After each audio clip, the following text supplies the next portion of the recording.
So today we are going to discuss multiplying fractions. So we're going to multiply fractions times another fraction and multiply a fraction times a whole number.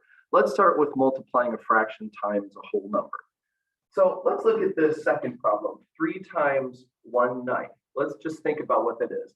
When we multiply something, really it's just repeated addition.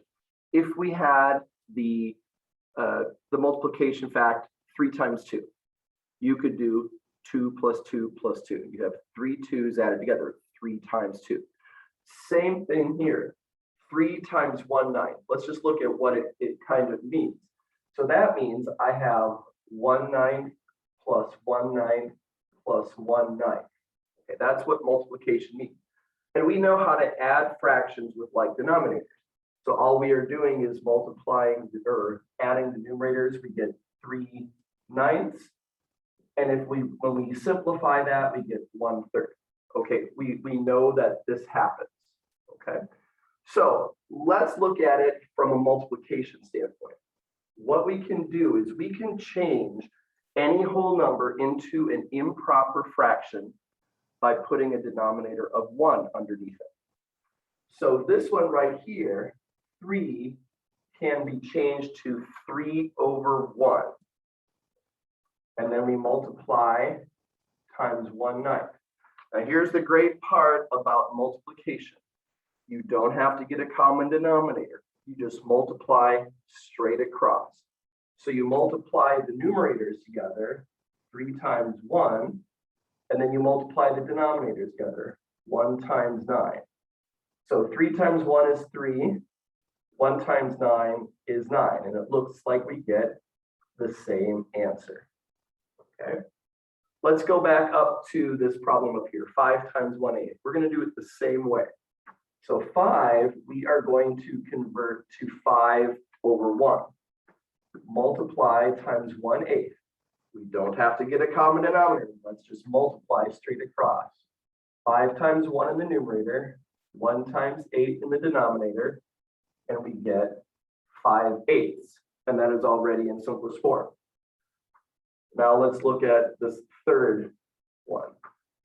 4 times 7/8, we can convert that 4 over 1 times 7/8. We just multiply the numerators together, multiply the denominators together. So we get 28 over 8. Right? So we got to do a couple things here. 28 over 8 is an improper fraction. So when we have an improper fraction, we need to divide. 28 divided by 8, that's 3. We subtract, we get 4. Okay, so we have a remainder. We're going to change this into a fraction. 3 and 4/8. But we know 4/8 can be simplified to 1/2. So our answer is 3 and 1/2. Okay. Or we could just reduce it, depending upon what it asks for. We may just want to reduce this fraction. 28 over 8, we can divide each one by 4, so we get 7/2. So those two are equal. Either one of these would be correct. It just depends what the directions ask for. If it says write as a mixed numeral, then you do this. If it says write as an improper fraction, you do this. Okay, so excuse me. Let's look at some multiplication of fraction times fraction.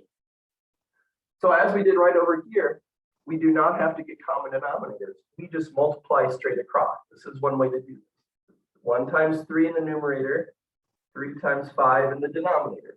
Let's multiply. We get 3 over 15.